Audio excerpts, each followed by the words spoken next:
I wanted to do another video just to lay out a little more of this framework that I'm working within, lay out some definitions of some things that we're going to be talking about before I actually dig into the meat of the revelations that brought me to do this video series in the first place. What I wanted to talk about at this point is spirituality. Now, I've labeled this series and this project as one that is encompassing philosophy and spirituality. I think both of those terms scare people away. A philosophy is simple. I mean, that's a love of knowledge, philosophia. So any pursuit is really a part of philosophy when it encompasses searching for knowledge and searching for wisdom. Spirituality, though, that's a very loaded term. For most people, their understanding of spirituality is in a religious context, that if they are not religious, then they are not spiritual by the definition of most people raised in the church. Or some people might say, well, I'm spiritual, but I'm not religious.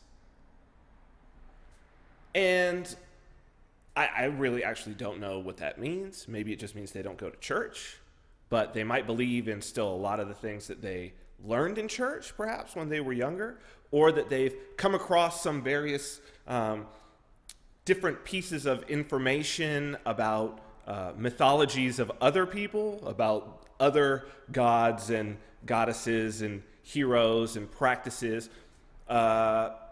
Maybe it means that they've discovered something like meditation. Maybe they're into plant medicine or experimenting with psychedelic drugs. I think actually all of those things can be considered an aspect of spirituality, but I want to talk to you about how I am going to be using the term.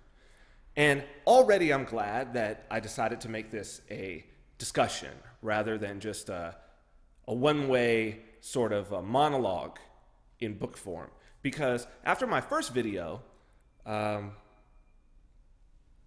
woman on my Facebook page, as I had stated before, facebook.com/VinArmani, she came and we had a little bit of a conversation, and she brought up sort of the dichotomy between spirituality and science.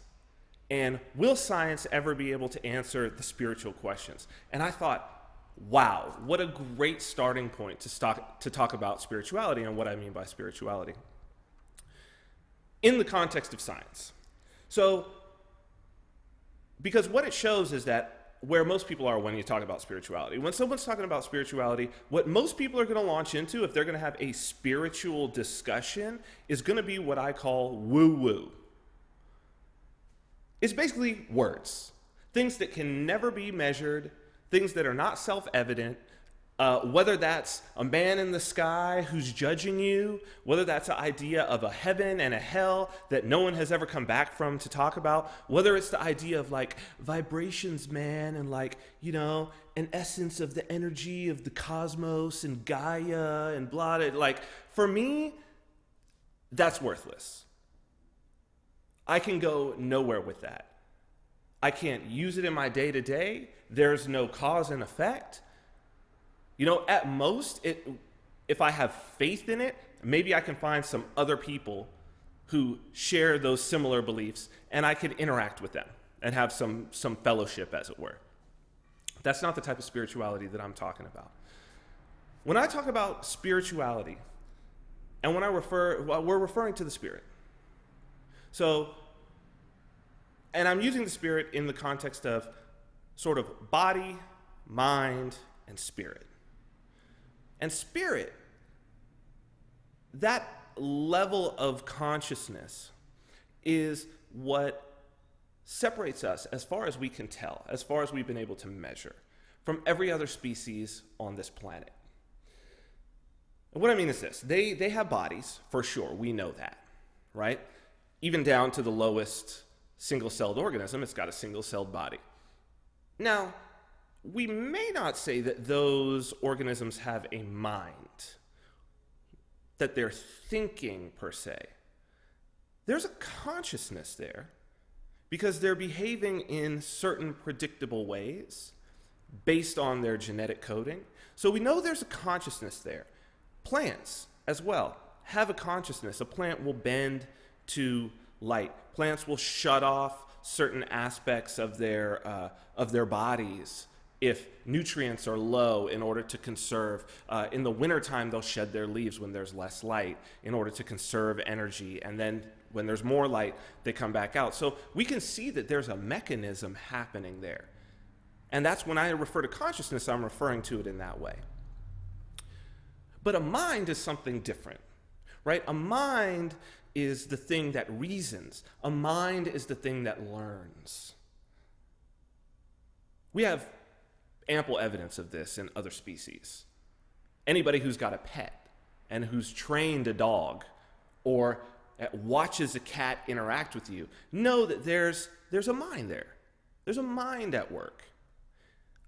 It's not just the base cause and effect interactions. Dogs can learn. You can train dogs to do things that are against their instinct, right? Like hold a treat on their nose until you say, okay.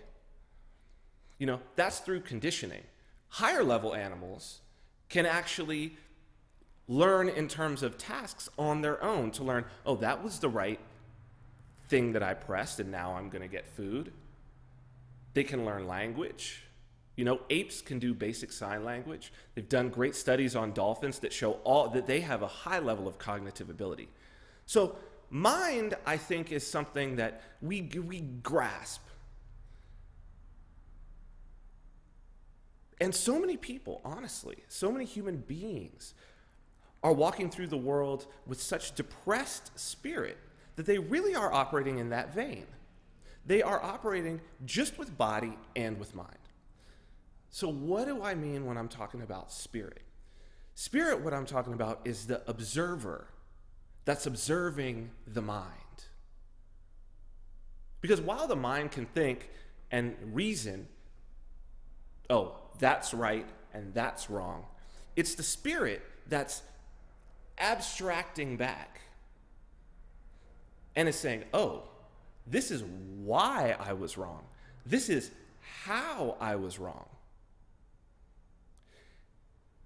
It's the expansion of knowledge. And every time that world is expanded, that your world grows, that's a spiritual moment. I'll give an example on an individual basis. When you're in the womb, your entire universe is the universe inside your mother. The background noise is the circulation of her blood. You hear the muffled noises from outside. Then when you're born, you have a spiritual moment, a birth, right? It's a physical birth. It's also a spiritual birth. The world becomes a completely different place. It all of a sudden got loud. There's changes in temperature. Now you're experiencing something that's hunger, right, for the first time. And your world becomes the outside of your mother's body. And then as you grow and your mind develops, again, you have these spiritual experiences. Boom, boom. When you're young, they're back to back. Your discovery of your own body. The discovery that you're moving these hands. The discovery that, oh, I can get these things to do what I want them to do. Then the discovery that, oh, I'm one of those things. Then the discovery that, oh, these things are here to take care of me. The discovery that I can communicate with language. And on and on and on and on. And initially your world is comprised of your home. And then maybe it's your neighborhood. And then your city. And then your country. And if you're lucky, your world becomes the globe. And for some human beings, And maybe some people in the near future, it's not just going to be this planet, but it's going to be other planets. That's the individual on that spiritual path. Each one of those moments where your world becomes bigger is a spiritual moment. And it grows the spirit, and you learn inside of that. So now your world's big. How do you explore that world? Well, science is how we explore that world. Science is that step. And early science was almost impossible to distinguish from spirituality. I failed geometry the first time around in high school. And I do remember from geometry, it happens to be one of the basis of trigonometry, but from geometry, one of the early things that we learned was the Pythagorean theorem.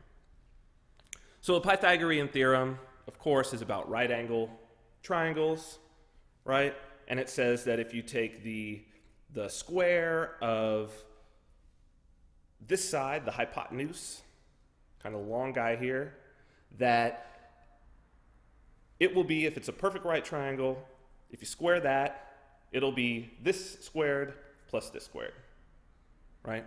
So 3, 4, 5. If you've got a triangle that's 5, 4, and 3, you're going to get a perfect right angle. Now that is some pretty fucking useful information to have. I mean, without right angles, there's no advanced architecture. Without right angles, there's really no engineering at all. I mean, look around you right now and see how many right angles there are just in your world right now that have been constructed by human beings. But before we had any sort of knowledge about how to make a perfect right angle, none of that was possible. So that's a big deal. And the guy who's supposedly responsible for it is a guy named Pythagoras, lived like 600 BC. 600 years before Christ. And for him, this wasn't the only thing that he did. He was interested in all kinds of different patterns and harmony in nature. He was obsessed with music. And he believed that there was, just like there was with the triangles, with the shapes, that there was a mathematics to music. And he even did music therapy. I mean, we're talking this is like 2,600 years ago. Ancient Greece. And this guy's doing music therapy. Right? It was about that there was a harmony. He saw that there was a harmony in nature. Mathematics was an expression of that. It was to say, look at this. Look at these patterns. Look at this harmony. There must be a consciousness. There must be something going on that we don't yet understand, but it's deep, and we're made of shapes. Maybe there's harmony inside of us. And interestingly enough, he founded a school. You wouldn't have been able to tell the difference between, was it religion? Was it science? And actually, when he died, it broke into two sides. The mathematikoi, which mathematics, right? That was the one school. And the acoustikoi, acousmatikoi. And it basically, mathematikoi means teachers. Acousmatikoi means the listeners. And the mathematikoi went on to do the math. The acousmatikoi, actually, they were like a religious sect. That religion popped off of it.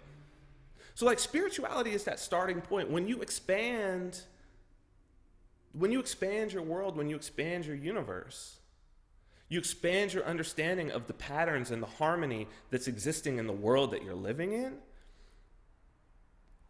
Religion is going to be there.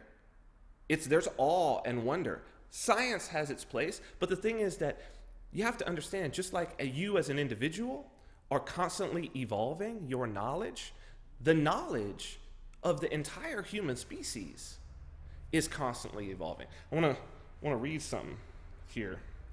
Pull this up. If I can find it here. Oh, great. Of course. So the early heliocentric model, I'm going to look it up. Copernicus is the one who's the best known for it. But he was following, actually, in a long, long tradition that went all the way back to Aristarchus of Samos. And Copernicus was in the 1500s. Aristarchus of Samos was right around 300 BC. So we're basically talking about the time span that was between Jesus and George Washington. And there's nothing surviving of what he wrote, but Archimedes, who was one of the fathers of physics, hydrodynamics in particular, wrote a book called The Sand Reckoner. And I just want to read you this because it's so interesting, and it goes right to this point. He says, "So you're aware the universe is the name given by most astronomers to the sphere, the center of which is the center of the earth, while its radius is equal to the straight line between the center of the sun and the center of the earth. This is the common account, as you have heard from astronomers. But Aristarchus has brought out a book consisting of certain hypotheses wherein it appears, as a consequence of the assumptions made, that the universe is many times greater than the universe just mentioned.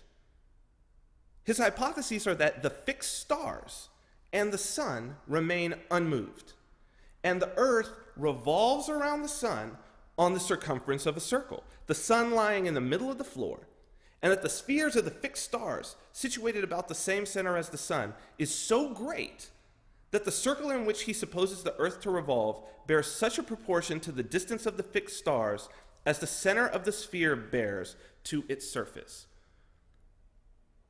That's that universe expanding. That's science it's not even there yet. But think about that. That's 300 BC. Somebody's making an observation that basically, 2,200 years later is the basis of which allows us to leave this planet, allows us to send rovers to Mars, to a completely other planet. And at that time,